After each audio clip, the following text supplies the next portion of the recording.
en las escuelas tratan de uniformarnos y hacernos iguales.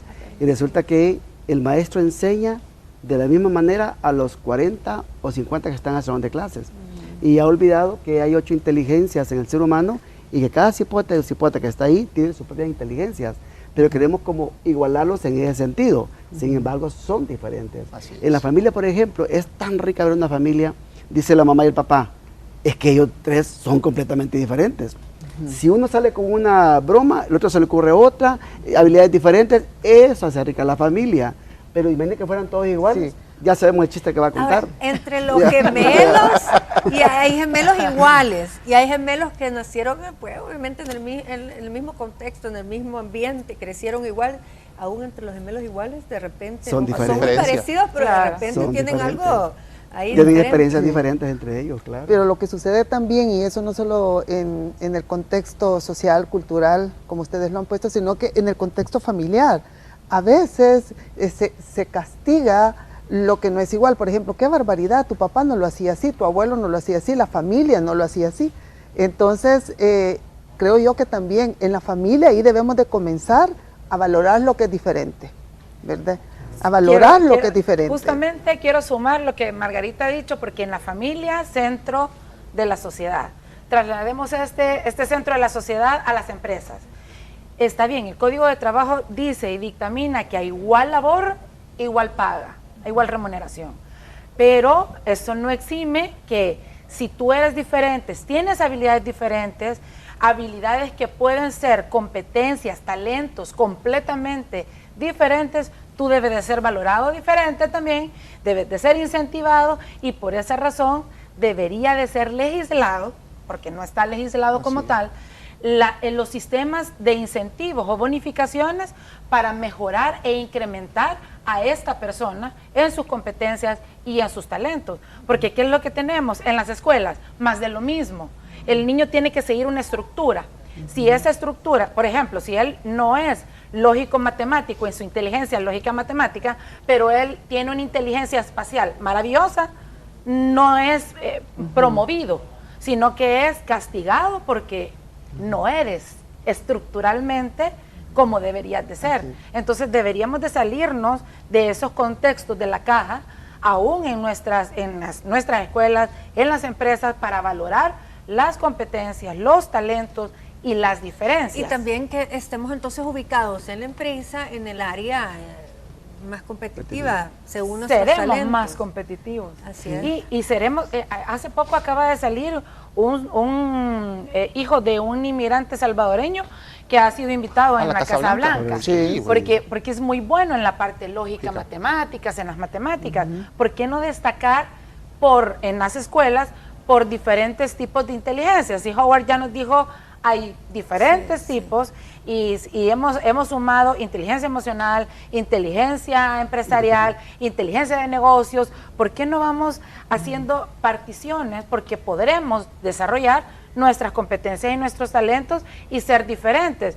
Ser diferente no es malo. Ahora, sos diferente sin ninguna agregado o ningún valor agregado, ya es rebeldía. Hay una película que refleja mucho eso. Hay una película de Happy Feet, de un pingüino.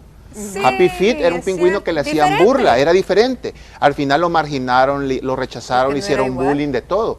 Pero al final ese pingüino dejó de ser un pingüino ordinario y se transformó en un pingüino extraordinario. Hizo que los demás pingüinos bailaran al estilo de él, a su ritmo. Impactó. O sea, impactó tú como persona, puedes impactar tú puedes impactar a una sociedad, sí. Puedes cambiar. Puedes motivar. Hay que recordar que el ser humano por naturaleza tendemos a hacer generalizaciones. Correcto. Por naturaleza, es decir, pensemos, ¿cómo son los salvadoreños?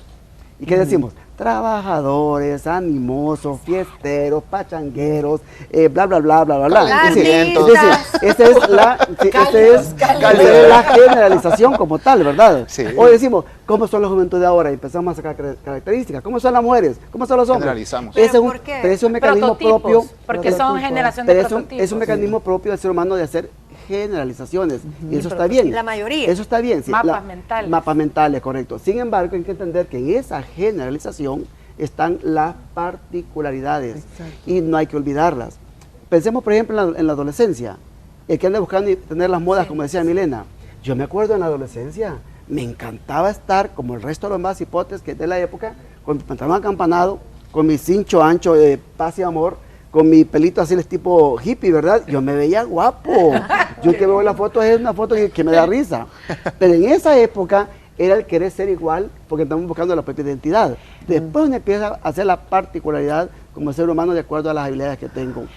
Quizás la pregunta sería ahí, ¿por qué usted buscaba ese tipo de comportamientos? ¿O por qué me comporto de la forma que me comporto? Para adaptarme al grupo, porque era la adolescencia. En la adolescencia esto siempre se va a dar. ¿Sí? Es por esas necesidades que justamente en la tenemos que buscar. adolescencia, cuando alguien es diferente, es un gran problema. Difícil. Pero ahí entra otra cosa que también es bien importante. En la diferencia y en aceptar esa diferencia y en que nos guste esa diferencia, también ahí entra la autoestima y la autoconfianza. O sea, me celebro de ser diferente, Pero me encanta como soy. Ahora, pero en la adolescencia realmente como lo que quieres es caerle bien al grupo, encajar en el grupo. Tal vez lo que era divertido para ti cuando eras chiquito ya no te parece tanto. Lo que pasa, en esa Milena, época. que a veces llegamos a otra etapa, entre comillas, ha pasado más tiempo, pero no necesariamente con más madurez, y seguimos encajados en esa caja que tú dices, queriendo ser igual.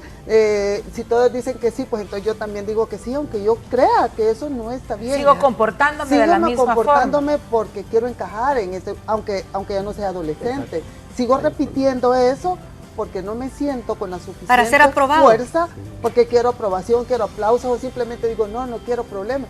No, si es que el problema lo voy a generar conmigo si yo voy a donde va Vicente, a donde va la gente, pero ahí no quiero ir, yo así no pienso. Interesante. ¿Verdad? Interesante. Por Entonces supuesto. ahí nos afirmamos y decimos no, y obviamente vamos a tener que pagar un precio por opinar diferente, por atrevernos a hablar y a decir lo que todo el mundo calla. Sí, que es lo vamos a tener que pagar un precio. De repente Pero se ese cataloga precio, como rebeldía. rebeldía o complicada.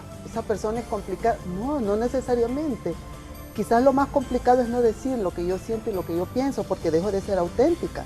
Ahora, y me meto en esa caja. Margarita, lo que pasa es que en la casa hemos cometido un error los papás y las mamás, y también en la escuela, y también los pastores, Todo, y también con los... todo. Y en las empresas. ¿Sabe cuál es el error? ¿Sabe cuál es el error Todas que las hemos figuras de cometido? autoridad. ¿Cuál es el El error? error clave es que no nos han enseñado a ser asertivos.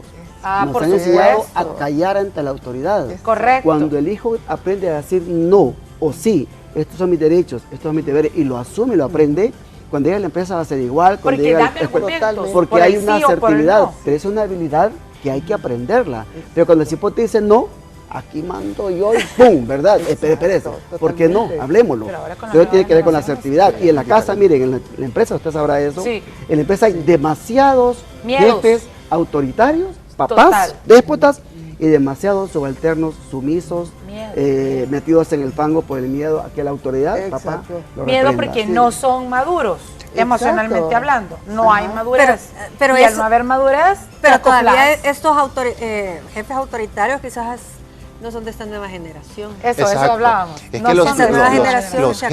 los jefes anteriores, remontémonos a lo que estamos viviendo, la infancia.